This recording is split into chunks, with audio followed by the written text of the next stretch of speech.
Como saben, durante la contingencia hemos estado planeando para ustedes una serie de webinars de personajes que nos parecen bastante interesantes y hoy no es la excepción.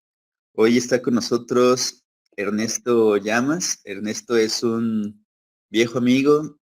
Nos conocimos en la licenciatura en Biología en Facultad de Ciencias hace unos ayeres. Y bueno, pues aquí está con nosotros para compartir un poquito de lo que ha hecho. Él se fue a hacer el doctorado al extranjero, está en Alemania ahora, pero seguramente la mayoría de nosotros lo reconocemos porque fue el creador de Sketching Science. Me atrevo a decir que todos en la comunidad hemos compartido al menos una vez algún meme de Sketching Science. Y pues bueno, aquí está el creador de esa fanpage. Y pues Ernesto, bienvenido. Gracias por aceptar la invitación. Eh, bueno, les platicaré a la audiencia que pues, Ernesto está ahorita en Alemania, entonces bueno, para él es un poco tarde. Esa es la razón por la que ahorita estamos transmitiendo más temprano de lo habitual. Y pues bueno, muchas gracias Ernesto y pues esto ya la audiencia. Hola a todos, gracias Jorge por la invitación. Estoy muy contento de que les pueda hablar por aquí en estas tecnologías por webinar. Y les voy a hablar un poquito de los proyectos, bueno, del proyecto de ilustración científica que tengo. Esta charla se denomina Comunicación Científica a través de ilustraciones y redes sociales. Que como Jorge les contó, tengo esta plataforma digamos, de divulgación científica mediante memes que se llama Sketching Science. Bueno, como Jorge les contó, pues escogimos el camino difícil. En lugar de tener un trabajo normal donde se gana más dinero, elegimos una carrera en ciencia donde las oportunidades son menores, hay menos trabajo y hay menos oportunidades, pero es una carrera muy gratificante y la verdad que hacer ciencia es algo que es bastante bonito y bueno, te deja ser curioso y ser creativo y explotar un montón posibilidades y aparte también te da la posibilidad de estudiar en el extranjero. Como Jorge les contó, yo estudié biología en la Facultad de Ciencias hace unos años, en el 2007 creo que empecé. Después hice una maestría en el Instituto de Biotecnología, la maestría de Ciencias Bioquímicas. Y por ahí del 2014, iniciando el año, me fui a Barcelona, al CRAC, que es Center for Research in Agricultural Genomics, y ahí hice un doctorado en biotecnología. Entonces, durante el doctorado surgió este proyecto de comunicación científica como un hobby. Yo tenía un iPad y estaba en los seminarios y tomaba apuntes y no sé, siempre me interesó la ilustración y el diseño. Entonces yo iba dibujando los resultados, los gráficos, fotos, microscopías y todo empezó así, con un iPad dibujando con un pencil. Después, hace 2 años me mudé a Alemania. Estoy haciendo el postdoctorado en un centro de envejecimiento, donde se estudian varias enfermedades neurodegenerativas como Parkinson, Huntington y Alzheimer. Estoy ahora en la Universidad de Colonia, en Colonia. Y bueno, voy a introducirles un poco qué es la comunicación científica. Primeramente, la palabra ciencia deriva del latín scientia, que significa conocimiento, que entonces podemos definir que comunicar ciencia, la comunicación científica, es la forma de comunicar conocimiento. Entonces, hay muchas formas de hacer esta comunicación científica. Hay comunicación entre científicos y la que yo estoy tratando de hacer, que es la comunicación entre científicos y el público. Por ejemplo, en la antigua Grecia se impartía, el conocimiento se divulgaba mediante debates públicos y ahora en la actualidad podemos hacerlo mediante redes sociales, mediante la televisión y mediante otras plataformas. Y lo que yo trato de hacer con este proyecto de Sketching Science es usar humor, storytelling, metáforas y memes sobre todo, que están muy de moda y muy viralizados en el internet y en redes sociales. Bueno, la ciencia puede ser, como les dije, puede ser comunicada en diferentes maneras. Antes teníamos el periodismo normal, que es a través de periódicos, de revistas, de televisión y de la radio. estas formas tienen la ventaja de que llegan a muchísimas personas. También son de bastante buena calidad y están bien escritas o bien presentadas. Y también hay eventos que son face to face, que tú te encuentras con las personas y que interactúas. Entonces estas son las clases, los museos, debates, ferias científicas, festivales de ciencia, etcétera. Y ahora, con el Internet tenemos la interacción online, que es a través de sitios web, de redes sociales como Facebook, Twitter, Instagram, etcétera. Tenemos blogs, tenemos podcasts y también como la televisión y la radio, esto llega a muchísima gente. De hecho, me atrevería a decir que llega más gente que la televisión, por ejemplo. Entonces, la ventaja que tenemos de usar estas herramientas es que hay interacción directa entre el científico y el público. O sea, yo me puedo comunicar con el público mediante Facebook, mediante Twitter, mediante email y mediante otras formas. Y el contenido siempre puede ser accesible en cualquier parte del mundo y es controlado por el científico. Entonces, esta es la parte que estoy explotando un poco. Entonces, la comunicación científica puede ser escrita, puede ser hacer videos en YouTube, puedo hacer ilustraciones, que es en mi caso. Entonces yo me decidí a explotar esto, la comunicación visual. Hay algunas veces que los científicos necesitamos explicar cosas que son muy complejas y que mediante un dibujo o una ilustración se hace mucho más fácil. Entonces, las imágenes tienen un gran poder, una imagen habla más que 1000 palabras, y es por eso que la ilustración científica y la médica siempre ha tomado un rol muy importante en la comunicación. Por ejemplo, estaba Ramón y Cajal, ganador de un premio Nobel hace unos cuantos años, y él, por ejemplo, para explicar sus hallazgos o sus descubrimientos, como no tenía cámaras digitales, en ese entonces él lo que hacía era mirar por el microscopio y dibujar lo que veía, como eran las neuronas y el sistema nervioso, como pueden ver aquí. Y también hacía ilustraciones de neuronas. Entonces, esta es o sea, en lugar de explicar cómo es una neurona, tú ves el dibujo y dices, wow, qué compleja es, y te das una idea de para qué funciona esta célula. Entonces, la comunicación visual es muy importante para los científicos. Y yo, como Ramón y Cajal en mi doctorado, decidí comunicar la ciencia mediante ilustraciones para ser más didáctico, más visual. Entonces, yo de formación soy digamos, biólogo molecular de plantas. Estudiaba en el doctorado Arabidopsis thaliana, que es la planta modelo. Y como Ramón y Cajal, trataba de hacer dibujos o sketches de mi investigación, de lo que yo hacía. Entonces, de esta forma me permitía, pues, ser más claro y más didáctico. Y como les dije, yo trabajaba con la planta modelo Arabidopsis italiana. Para la gente que no la conoce, por ejemplo, es mucho más ilustrativo si yo le enseño una ilustración, una imagen de la planta.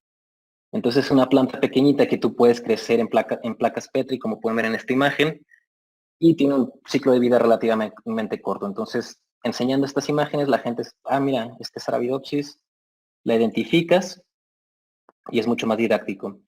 Después, en el doctorado, específicamente trabajé con el cloroplasto, que son los organelos de las células vegetales, y también una forma de ilustrarlos es con esta, y con esto te puedes dar cuenta de detalles que tiene en la ultraestructura del cloroplasto, enseñar las diferentes partes. Entonces, usando imágenes puede ser muy visual, explicando algunos conceptos científicos, que es lo que yo trataba de hacer durante mis presentaciones, al escribir un artículo científico, al escribir cualquier cosa. Siempre yo incluía estas imágenes para ser más claro y generar más impacto y comunicar de mejor forma. Porque a veces es muy complejo la ciencia que hacemos, por ejemplo, vías metabólicas, compuestos que se producen en plantas. Tú puedes explicar esta vía metabólica con el ciclo de Karbin y la vía MEP, que produce isoprenoides, que son unas moléculas que son importantes para las plantas, que son esenciales.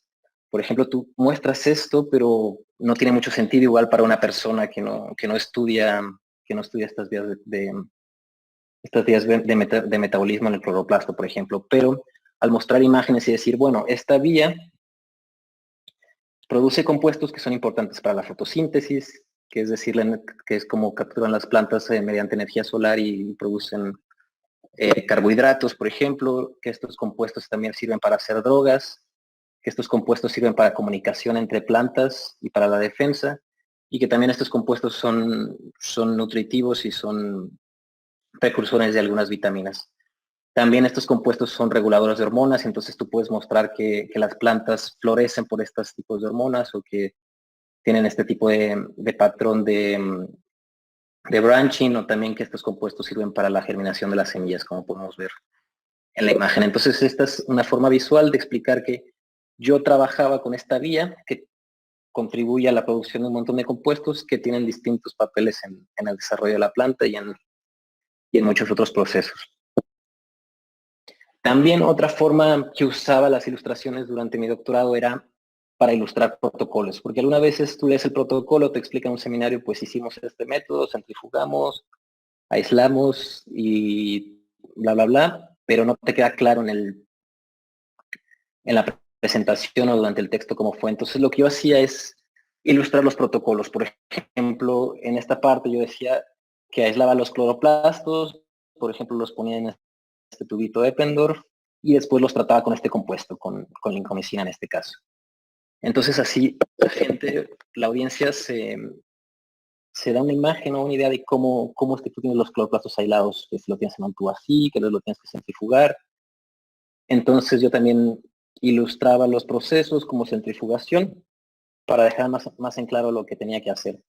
Por ejemplo, en biología molecular de plantas usamos una técnica que es agroinfiltración. Entonces tú la mencionas durante la presentación o durante el protocolo, pero si muestras una imagen de cómo es realmente el proceso y la técnica mediante esta imagen, la gente se puede dar cuenta de lo que realmente hiciste el trabajo y queda mucho más claro el proceso. También otras formas de representar protocolos es con esto, con pasos. Por ejemplo, lo que yo hacía durante el doctorado de crecer las plantas de la Arabidopsis thaliana en medios, en placas Petri, como podemos ver aquí.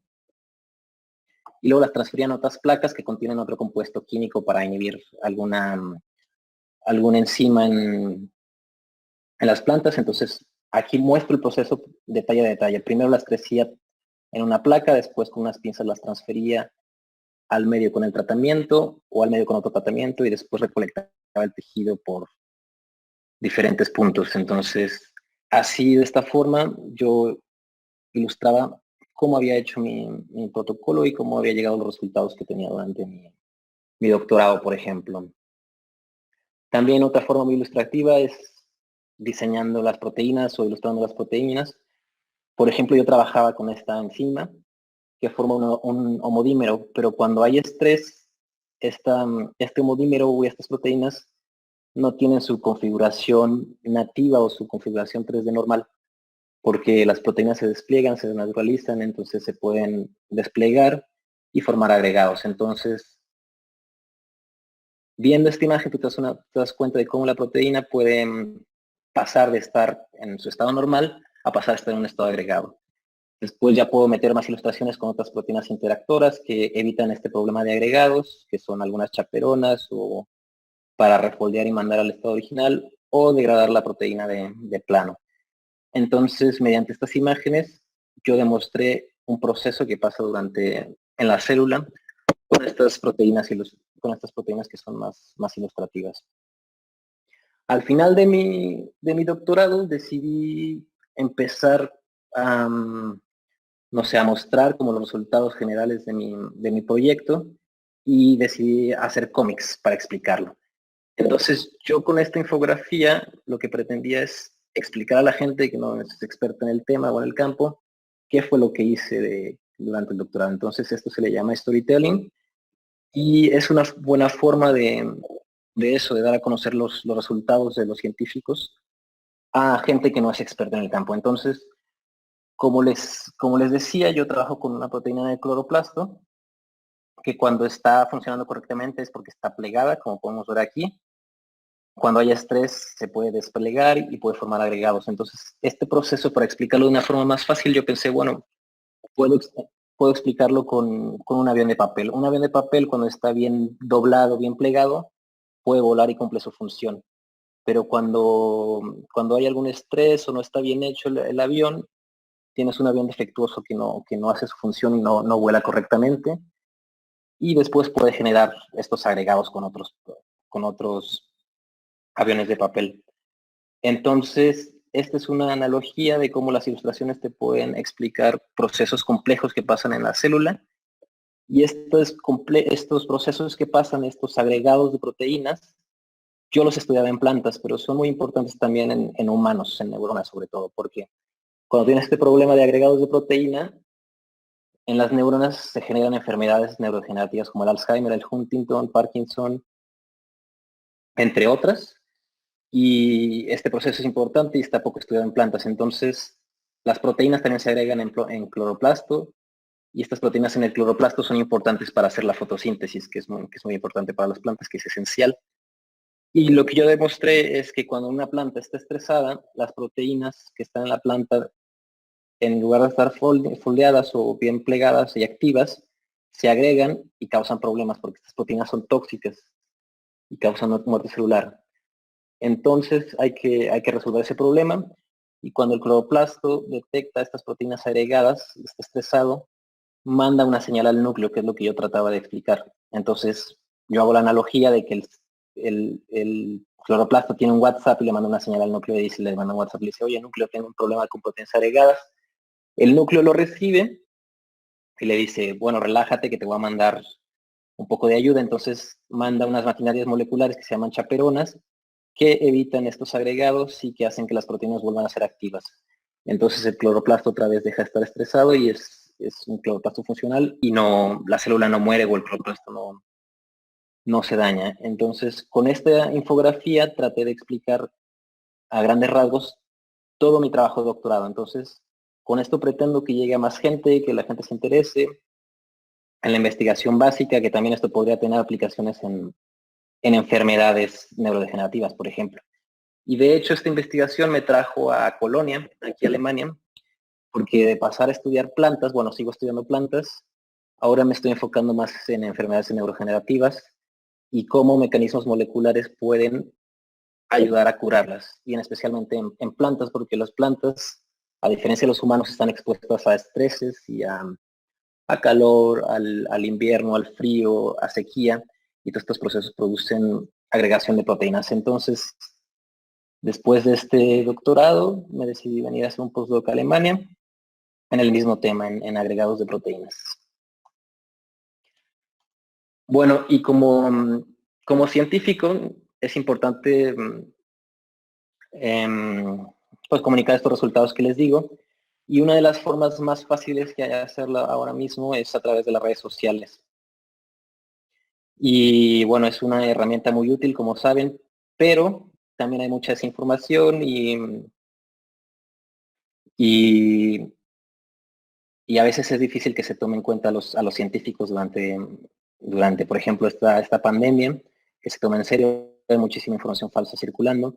Y este es un gráfico que le quería mostrar comparando, por ejemplo, los seguidores que tiene los científicos más populares en redes sociales. En este caso en Instagram, como Neil deGrasse Tyson, que tiene 4 millones, Bill Nye, que tiene 4.6, y la página de divulgación científica de Fucking Love Science, que tiene 25 millones, por ejemplo, pero nada se compara con artistas o con cantantes que tienen muchísimos millones de seguidores. Entonces creo que los científicos tenemos que pues también participar en redes sociales para contribuir un poco con el flujo de información en el Internet y tratar de compartir información falsa que a veces se promueve en estas plataformas. Sé que es un trabajo difícil y que lleva tiempo, pero es importante que como científicos lo hagamos, y necesitamos más science influencers, por decirlo así, más gente que esté contribuyendo a poner información fiable y verificable en redes sociales. Pero para esto no hay que ser creativos y hay que hacerlo de la mejor forma para que llegue digerida a las audiencias público, por ejemplo, al target. Yo ahora estoy contribuyendo con Sketching Science, pero yo, por ejemplo, no tengo millones de seguidores, pero tenemos 360,000 en Instagram, y bueno, en total como 400,000, un poquito más en todas las plataformas.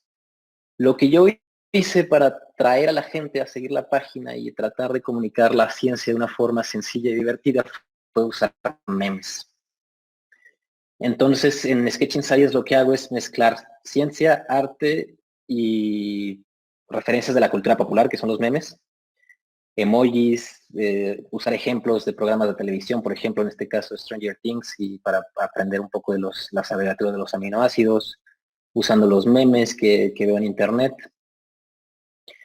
Y, y bueno, por ejemplo, aquí también estoy usando el meme de Drake y otros memes que se han visto por internet, pero con contenido científico. Entonces, de esta forma, atraes tanto a científicos que están interesados en ciencia y a gente que no es científica, pero que se siente identificada con el meme y bueno, va a investigar un poquito más y por qué está Drake rechazando cómo eran las frutas o la zanahoria antes de ser domesticadas, por ejemplo. Entonces, es llamar un poquito la atención utilizando estos elementos de internet para atraer espectadores.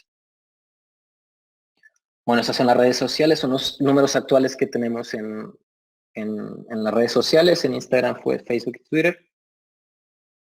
Y como les dije, yo lo que pretendo hacer es hacer la ciencia viral en internet. Porque de hecho la palabra meme la acuñó un biólogo que es Richard Dawkins, que los describió como elementos que son capaces de replicarse y de preservarse en el tiempo. Entonces, esta capacidad de replicarse y de preservarse no es solo de los genes, y también es de la cultura. Digamos que también que la cultura tiene sus propios genes, entonces se pueden replicar ideas, tendencias, canciones, imágenes, y se pueden preservar en el tiempo. Entonces los memes, digamos que se reproducen como virus e infectan la mente de alguien más y después se van replicando en otras mentes, en otros pensamientos. Entonces digamos que las imágenes van evolucionando y se van preservando en internet. Y bueno, Dawkins sugirió que estos memes es una forma de analizar nuestra cultura y bueno, se dieron a conocer por el internet. Por ejemplo, los que hacen muy buena comunicación científica, que seguro muchos de ustedes conocen, son la gente de Pictoline, que hace este tipo de infografías para explicar cualquier tipo de tema, no solo científico, político, cultural, de deportes, de todo. Entonces, esta es una forma muy visual de explicar conceptos. Y como les dije, los memes evolucionan, pero casi no teníamos memes de ciencia, que es una forma pues bonita de atraer a gente a que se interese en la ciencia. Y por ejemplo, tenemos este de cómo hacer sushi, que te muestra por los pasos cómo son los ingredientes que necesitas, cuál es el proceso que tienes que seguir. Y al final se ve que falla y que no pudo hacer sushi. Entonces a mí, yo vi este meme y dije, ay, yo podría hacer algo con lo que yo experimento en el laboratorio, que es como cocinar, básicamente. Estar en el laboratorio es seguir una receta, seguir un método, un protocolo y tener un resultado. Y a veces el resultado nunca es lo que esperas. Entonces, una técnica que usamos mucho en el laboratorio de biología molecular es la PCR. Entonces es igual, conseguir los ingredientes, preparar mezclas, hacer el protocolo y después ver tu resultado. Y a veces el resultado no es lo que esperamos. Bueno, y como les dije, hay mucha información falsa en internet. Por ejemplo, la desventaja de redes sociales es que se prolifera la pseudociencia, el escepticismo y muchas teorías de conspiración, especialmente ahora que estamos viendo la pandemia del coronavirus. Y nosotros como científicos y como usuarios activos de las redes sociales tenemos que contribuir al flujo de información, pero que sea información confiable, verificable y citable. Por ejemplo, estos son algunos ejemplos de que yo he encontrado en redes sociales, en mi propio timeline de Facebook, que mis amigos o la gente que yo conozco comparten, que por ejemplo ponen que las vacunas causan autismo, que la fruta más cara que existe quita la anemia en 2 días, destruye el cáncer y regula diabetes. Probablemente también sugerirían que cura el coronavirus, el COVID. También otra noticia que hice un sacerdote que pasó 20 años estudiando el aloe vera y dice que es el remedio para el cáncer. Entonces, todo este tipo de información se está compartiendo en redes y creo que los científicos no estamos haciendo lo suficiente o deberíamos de hacer más para evitar que este tipo de noticias pues no se propaguen tanto o nosotros contribuir con la información que es confiable y verificable. Aparte de hacer los memes de ciencia para, para mostrar al público algunos procesos científicos y algunos descubrimientos, lo que se me ocurrió fue tratar de combatir estas noticias falsas con un nuevo concepto de comunicación científica que se llama el Journal of Sketching Science, que la intención tiene de subir contenido que sea visualizado, que se lea y que se comparta. Entonces, de esta forma vamos a compartir información confiable y la queremos hacer viral en redes sociales. Y el lema es visualizar, leer y compartir. Como pasa con cualquier noticia falsa, aunque no mucha gente lee las noticias falsas y solo comparte los encabezados. Entonces, esta es la propuesta que tengo yo para compartirla, para combatir la información falsa y contribuir con información verificable y de científicos para el público en general. El Journal of Sketching Science la pueden encontrar en esta página web, journal.sketchingscience.org. Y esta trata de imitar a las revistas científicas, pero por supuesto que no trata de reemplazarlas. Es una extensión también de la página de Facebook, del Instagram, de Twitter. Y el objetivo principal es compartir información científica en una forma accesible y una forma entretenida y divertida para la gente, para que la gente dé clic a estas infografías y lea un poco más sobre ciencia, sobre descubrimientos de los científicos. Entonces, esto funciona que tú publicas una imagen cover o una infografía y con un link que va a llevarte a un texto claro y sencillo de explicar.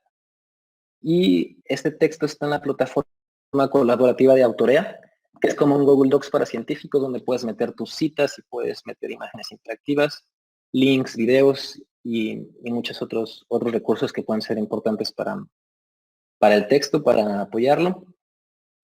Y este journal está abierto para que cualquiera pueda escribir o pueda contribuir. Es gratis y se puede acceder desde dispositivos móviles, que eso es importante. Entonces este fue el flyer que diseñé para darlo a conocer, que el objetivo es dar a conocer diferentes temas de ciencias, todo visualmente a través de, le llamo yo los Sketching Science Papers. ¿Y qué es un Sketching Science Papers? Es un contenido digerido, ilustrado, divertido, con referencias. Y lo importante es que está escrito por científicos y va dirigido para todo público. Están soportados por esta plataforma de escritura que se llama Autorea. Y como les dije hace unos momentos, tú ves la imagen cover o la infografía y tienes el link al paper directamente en el timeline de las redes sociales, en Facebook, en Instagram y en Twitter. Después el objetivo es que la gente vea la imagen, le parezca atractiva y diga, uy, le voy a dar clic, lo leas y después lo compartas. Esa es la idea para llevar ciencia para todas las personas en redes sociales. Entonces, este es un ejemplo de un artículo que tengo, por ejemplo, es de cómo extraer tu DNA con productos caseros que puedes encontrar en tu casa y hacerlo fácilmente. Y lo que hice es publicar en Facebook una infografía con elementos visuales atractivos. Entonces, como pueden ver, aquí está el meme de Salvae, que mucha gente lo reconoce y se le va a hacer gracioso y va a decir, ah, mira, pusieron este meme, llamas la atención. Y la idea es que al llamar la atención, la gente vaya y dé clic al link y lea el paper. Entonces esto se va a subir en Facebook o en Twitter, por ejemplo. Y después la intención es monitorear cuánta gente compartió, cuánta gente dio likes, cuánta gente leyó, cuántas reacciones hubo, likes, me encanta, me divierte, lo que sea. Y yo como tengo acceso a todos esos datos y, por ejemplo, al autor de este artículo, bueno, en este caso que soy yo le puedo enviar, mira, lo vieron 11,000 personas en Twitter, 700 personas interactuaron con este contenido, lo leyeron tantas, se compartió tantas veces, ganaste nuevos followers y bueno, también se compartiría por Instagram, en este caso fue el ejemplo de Facebook y Twitter, pero en este caso también se puede compartir por Instagram. En Instagram también la idea es colocar la imagen, la infografía que te lleva el artículo en el timeline normal y también por Insta Stories. Entonces ponerlo en Insta Stories con un link cuando haces swipe up que te lleve directo al artículo. Y importante, taguear a los autores del estudio o del artículo. Por ejemplo, aquí tengo que las ilustraciones la hizo Miriam y el texto lo hizo mi colaboradora, que es una editora también que está en la Universidad de Lancaster, aquí en el Reino Unido.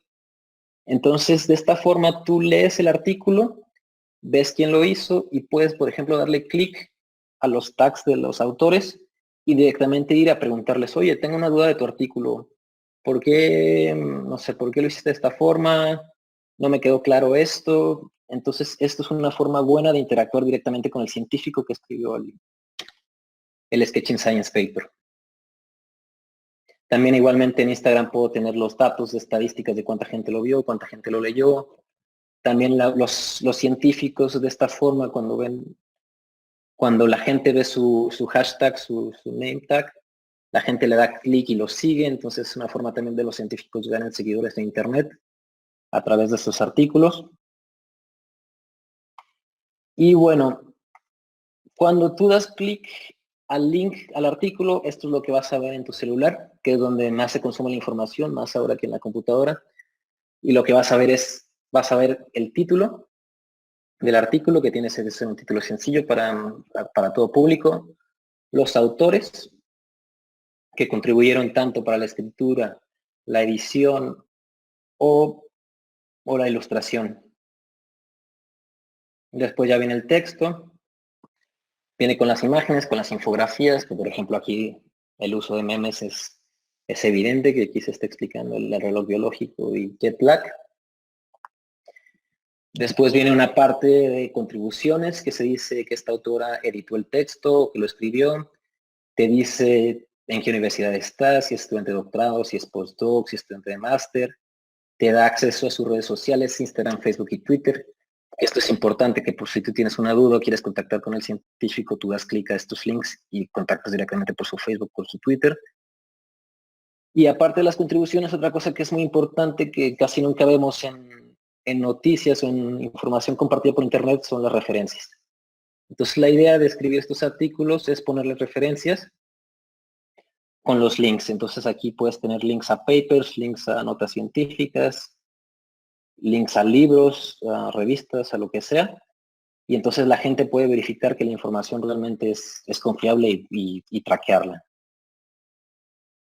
Estos ahora son algunos ejemplos de colaboraciones con artistas. Algunos científicos también son ilustradores, artistas que no tienen nada que ver con ciencia, pero que les gusta cooperar.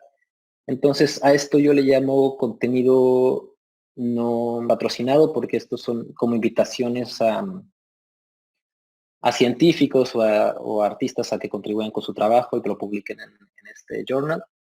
En este caso publiqué este artículo con Anabel Romero, que es científica e ilustradora también, que también mostró aquí un poco de cristalografía de rayos X y creo electromicroscopía.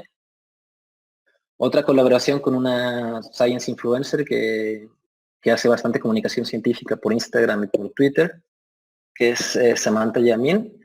Ella me ayudó a editar este artículo. También otra científica e ilustradora que es Miriam Rivera. Escribimos un poco sobre qué es la gripa, si es un virus o de resistencia a antibióticos, y en conjunto con Laura Nelson, que es mi colaboradora, que es la editora de los artículos, que ella habla inglés súper bien y bueno, es de allá, entonces ella se encarga de editar. Además tiene un blog, entonces tiene bastante experiencia en escritura y comunicación científica. Más ejemplos de colaboraciones. Entonces, estos son colaboraciones, pero también la idea es hacer esto un negocio, bueno, que ha resultado por hacerlo un negocio, que sería, tú como científico quieres dar a conocer tu trabajo, entonces tú puedes acceder a este servicio y publicar un Sketching Science Paper para aumentar el impacto de tu trabajo y para darlo a conocer a todo público. Entonces, cualquier investigador está invitado a publicar su trabajo en este journal, y lo hacemos de diferentes maneras, de 4 diferentes maneras. Bueno, ya publicar un artículo científico es bastante complejo porque tienes que leer para planear tus experimentos, tienes que hacer experimentos y tener resultados, tienes que escribir el manuscrito, después viene todo el proceso editorial, que lo mandas a una revista, que lo rechazan, lo vuelves a mandar a otra revista, lo vuelven a rechazar, después lo mandas a una tercera revista, ahora viene la revisión. Entonces es un proceso muy largo para publicar un artículo y a veces no tiene la relevancia o no tiene el impacto necesario pues en el mundo para van a conocer lo que hiciste, lo que descubriste. Entonces aquí hago como manera de broma de que solo tu mamá lo va a leer y lo va a poner en el refri. Entonces lo que yo pretendo hacer con esto es dar a conocer estos resultados científicos, estos descubrimientos por medio de redes sociales. Porque si no das a conocer tu trabajo por redes sociales vas a tener un poco de impacto, todo el flujo de información se está dando por ahí. Entonces con los Sketching Science Papers, la idea es escribir este resumen no técnico, apto para todo público, con un resumen de tus descubrimientos, y después lo vamos a dar a conocer por redes sociales. Y bueno, hay que viralizar el contenido, hay que obtener likes, shares, retweets, y tendrás más impresiones en redes sociales, tendrás más gente va a leer tu artículo y por ende vas a tener más citas. Entonces este es un servicio pensado para los científicos que quieren dar a conocer su trabajo. Entonces, como les dije, hay 4 tipos de artículos que tratamos de compartir. Uno es Sketch My Paper, Sketch My Lab, Sketch My Research Center Institute y My Research. Básicamente todos tratan de, por ejemplo, Sketch My Paper, tú publicas un paper y quieres dar a conocer los resultados, es básicamente eso. Sketch My Lab básicamente es tú tienes una línea de investigación en un lab donde tienes varios trabajos acumulados durante varios años, varias publicaciones, entonces tú vas a dar a conocer toda tu línea de investigación de forma sencilla para el público. También así atraes lectores a tus papers y también puedes atraer gente que quiera trabajar en tu laboratorio. También un servicio para centros de investigación, un centro de investigación de, por ejemplo, de neurología, todo lo que se hace, hacer un resumen. Y bueno, y Sketch My Research, que es algo más general, que cualquier cosa relacionada con investigación, cualquier tema. Entonces estos artículos van a estar escritos por estudiantes de doctorado, estudiantes de maestría, postdocs, jefes, encargados de comunicación en institutos, gente especializada, y está siendo ilustrada por mí, básicamente, o por artistas también invitados que tienen experiencia en ilustración. Básicamente este es el esquema de cómo se hace. Eliges el tipo de paper que quieres publicar, creas una cuenta, nos contactas, creas una cuenta en Autorea. Tienes una plataforma de escritura colaborativa donde se agregan a todos los autores del paper, que pueden ser los estudiantes de doctorado, los másters, editores, ilustradores. Después hay un proceso de ilustración, por ejemplo, la gente, los científicos me mandan esta imagen y esta imagen se va a transformar en algo más visual y más digerible para el público, como pueden ver aquí, el cambio. O me mandan sus dibujos de cómo quieren explicar cómo es que una alga fija CO2.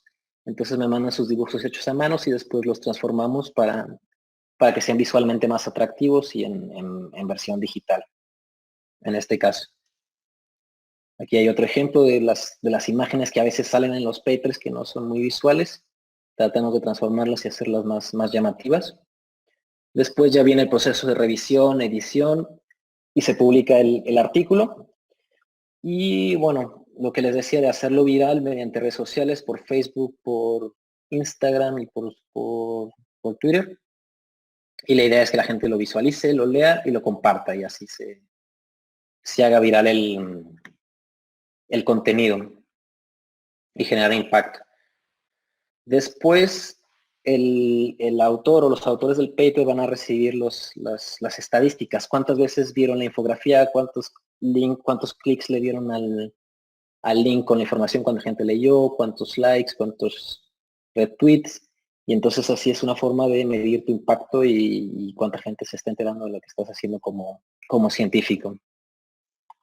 Bueno, este proyecto no es el único proyecto que está en redes sociales en cuanto a comunicación científica mediante ilustraciones o mediante resúmenes cortos. Está, por ejemplo, eLife Digest, que es parte de la revista científica de eLife, Y lo que hacen ellos es cuando publican un paper en esta revista, hacen un resumen no técnico y apto para todo público explicando los descubrimientos y a veces ponen algunas ilustraciones o algunas fotos. Entonces es un proyecto también similar al que yo estoy haciendo para comunicación científica, para outreaching. Y hay otra revista científica que se llama Frontiers for Young Minds. Entonces aquí invitan a los científicos para hablar de sus descubrimientos, para escribir acerca de ellos, pero lo tienen que hacer en un lenguaje que es accesible para gente joven, para niños, de hecho. Entonces, los niños directamente son los que dan feedback, son como los revisores. Entonces, los niños tienen que ser los revisores y tienen que decir si entendieron el artículo o no y cómo lo mejorarían. Entonces, es un proyecto también que considero que es bastante bueno para hacer comunicación científica, entonces lo pueden checar. Y aquí sí usan un montón de ilustraciones y usan lenguaje accesible para todo público. Bueno, y para la última parte, nada más les quería dar consejos porque como científicos, pues tenemos que ser visuales y tenemos que comunicar la ciencia de alguna forma que sea atractiva. Y yo les puedo dar algunos consejos para hacerlo de forma visual. Este es un ejemplo de cómo fue que empezaron mis ilustraciones a principios del 2006. Y este mismo meme, digamos que evolucionó 2 años después en este meme del 2018. Entonces, como pueden ver, mis habilidades creo que mejoraron un poco en cuanto a edición, colores, distribución de los espacios. Entonces yo empecé haciendo esto como hobby y ahora ya tengo un poco más de experiencia haciendo ilustraciones, en cuanto tanto memes como covers para revistas científicas o las propias figuras de mis artículos, por ejemplo, que me gusta mucho invertir tiempo en ellas y hacerlas lo más perfectas posibles. Entonces esto es como una invitación para que si quieren comunicar ciencia de forma visual, haciendo ilustraciones, que se animen a hacerlo y que lo intenten, no importa que al principio no sean buenos, pero la práctica hace al maestro y ya se irá mejorando en esto. Estos son los software, los programas que uso yo para hacer las ilustraciones. Todo empezó con el iPad, con este programa que se llama Sketches. Ahora últimamente estoy usando Illustrator para iPad, uso este programa que se llama Assembly, que también es para iPad, y en la computadora también hago las ediciones finales, uso Photoshop, Illustrator y Graphic, que este es para Mac. Entonces, bueno, los invito a que hagan uso de estos programas, que aprendan, hay muchos tutoriales en internet, yo no soy diseñador ni mucho menos, pero bueno, jugando un poco con los programas y viendo algunos tutoriales, se puede aprender a cómo usarlos y para la carrera científica, de hecho, es muy útil saber usar Photoshop en Illustrator. Pero también está la opción de estas plataformas, de estas páginas web para científicos que no se necesita experiencia en diseñar, que se las recomiendo ampliamente si quieren hacer una figura científica, una infografía. Hay versiones de paga y versión de prueba, pero bueno, con la versión de prueba pueden explorar bastante. Entonces lo que hacen estas dos plataformas, una es BioRender y la otra es Mindegraph, que es como un banco de imágenes de ciencia. Entonces tú, por ejemplo, pones célula y te salen un montón de imágenes de células, por ejemplo, y luego las pones aquí en esta parte y puedes ir formando la figura. Entonces estas dos plataformas son bastante útiles también para diseñar imágenes y para artículos, para comunicación científica, para resultados, para lab meetings, para reportes, para cualquier cosa que se requiera. Entonces échenle un ojo si les interesa esto del diseño de la ilustración científica. Y bueno, ya para terminar, me gustaría cerrar con esta frase de Einstein que dice que después de que cierto nivel técnico se alcanza, la ciencia y el arte, pues digamos que colaboran en estética, en plasticidad y forma, y que los grandes científicos son artistas también, como Ramón y Cajal, que básicamente era un artista dibujando sus resultados. Y nada más darles gracias por la atención. Aquí están mis contactos por si tienen alguna pregunta, alguna duda, mi email, sketchingscience@gmail.com, mi cuenta de Twitter y mi cuenta de Instagram por si quieren contactarme por ahí, si tienen alguna pregunta o alguna sugerencia, lo que sea. Y bueno, pues muchas gracias por su atención. Ahora creo que vamos a tener una sesión de preguntas respuestas y resolvamos algunas dudas que tengan.